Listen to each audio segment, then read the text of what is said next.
జాతీయ కాంగ్రెస్ పార్టీ అధ్యక్షుడు మల్లికార్జున్ ఖర్గే గారు కుల వివక్షతకు గురైండు.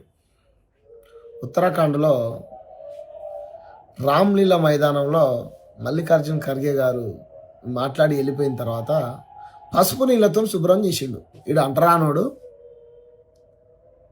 అని చెప్పేసి పసుపు నీళ్ళతో శుభ్రం చేసి శుద్ధి చేసిరంట. ఈ కులం లేదు, కులం ఇంకా ఎక్కడిది, వివక్షత ఇంకా ఎక్కడిది అని మాట్లాడేటువంటి వెధవలకు ఒక జాతీయ పార్టీ కాంగ్రెస్ అధ్యక్షుడు కుల వివక్షతను ఎదుర్కొన్నాడు.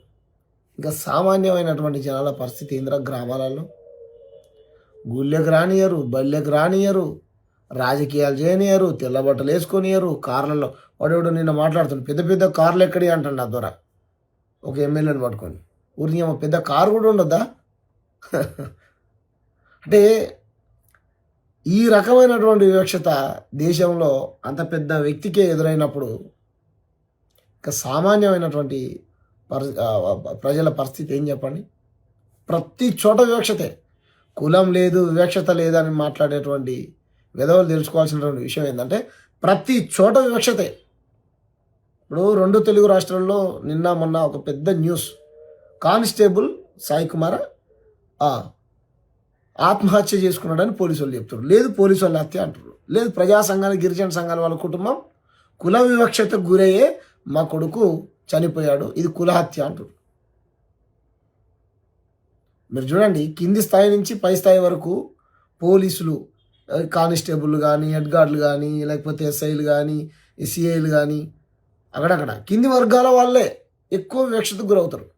వాళ్ళ మీదనే ఎక్కువ పని ఒత్తిడి ఉంటుంది. ఉన్నతమైనటువంటి వర్గాల మీద ఉండదు. నేను ఉన్నత వర్గాలలో అందరూ చెడ్డ వాళ్ళని నా అభిప్రాయం కాదు. మంచి వాళ్ళు కూడా ఉన్నారు, వాళ్ళని నేను గౌరవిస్తా. చూసినాం కదా మనం ఇక్కడ మన ఇదే ఉత్తరాఖండ్లో అనుకుంటా ఒక ఆయన పేరు నాకు గుర్తు రావట్లేదు, డీజీపీ సిపి స్థాయి అధికారి కుల వివక్షతకు గురై చచ్చిపోయిండు. సూసైడ్ చేసుకున్నాడు, ఆత్మహత్య చేసుకున్నాడు.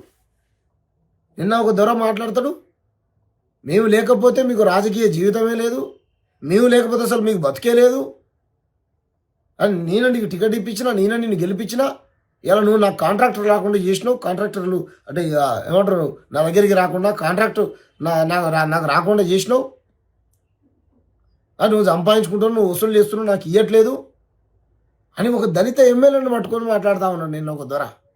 ఆ దొర మంచోడైతే సంతోషమే, కానీ నీ దగ్గర ఉన్న కారు ఆయన దగ్గర ఉంటే నీకు వచ్చి నొప్పేంది? నువ్వు వేసుకున్న బట్టలు ఆయన దగ్గర ఉంటే నీకు వచ్చి నొప్పేంది?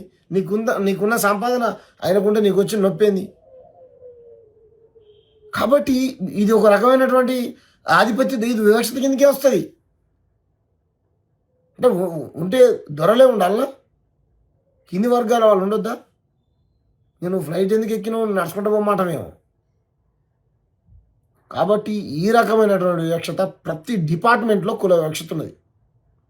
ప్రధాని ఇంత పెద్ద పార్టీ జాతీయ అధ్యక్షుడికే కుల వివక్షత ఎదురైందంటే ఏం చెప్తాను చెప్పి దీన్ని మళ్ళీ సమర్థిస్తుండే జేపీ నడ్డా. ఈ బీజేపీ పార్టీలో ఉన్నటువంటి విధవలంతా చేసే పని ఇదే.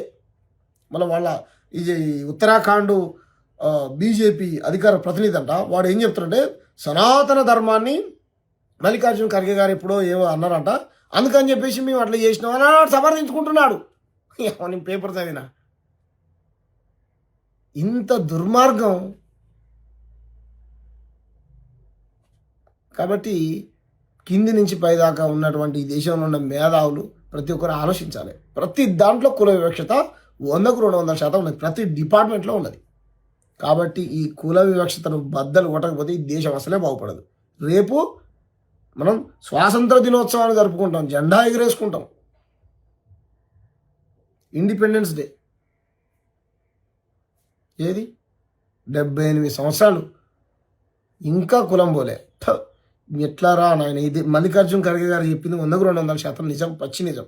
ఈ దేశంలో దళితులకు బతికే అటువంటి స్వేచ్ఛ లేదు. ముఖ్యంగా నరేంద్ర మోడీ గారి అధికారంలోకి వచ్చిన తర్వాత 12 ఏళ్లలో రోజుకొక దళిత బీజేపీ జెండా ఇట్లా ఆ ఏరియాలో ఉందంటే ఆ ఏరియాలో కుల వివక్షత. బీజేపీ జెండా ఏ ఏరియాలో బలంగా ఉంటే ఏ ఏరియాలో మాలమాది వాళ్ళ పరిస్థితి అద్మానం. ఇంకా గిరిజనులు ఆదివాసులు అయితే ఇక వాళ్ళ మనుషుల కిందనే చూడరాలు. ఇక బీసీలను అయితే అధికారానికి అంత దూరం ఉంచుతారు, దగ్గర రానియరు. వాళ్ళ ఓట్లు కావాలి తప్ప వాళ్ళకి అధికారం ఇచ్చేటువంటి ప్రయత్నం చేయరు. ఈరోజు కూడా మహాత్మా జ్యోతిరావు పూలే గారి విగ్రహం, తల్లి సావిత్రిబాయి తల్లి విగ్రహాన్ని ఆవిష్కరిస్తూ ఉన్నాడంట మన రాష్ట్ర ముఖ్యమంత్రి. కానీ ముఖ్యమంత్రి పదవి ఇయ్యడంట. అది ఏం చెప్తారు అనుకున్నారు ఇప్పుడు మీరు? మహాత్మా పూలే గారు సావిత్రిబాయి తల్లి మనందరికీ ఆదర్శం, వాళ్ళు గొప్పవాళ్ళు, బడుగు బలహీన వర్గాల అభ్యున్నతి కోసం పాటుపడ్డారు అని ఉపన్యాసం దంచుతాడు సాయంత్రం. కానీ అన్నిత్తంగాని మీకు ముఖ్యమంత్రి సీట్ ఇయ్యము అని చెప్తారు.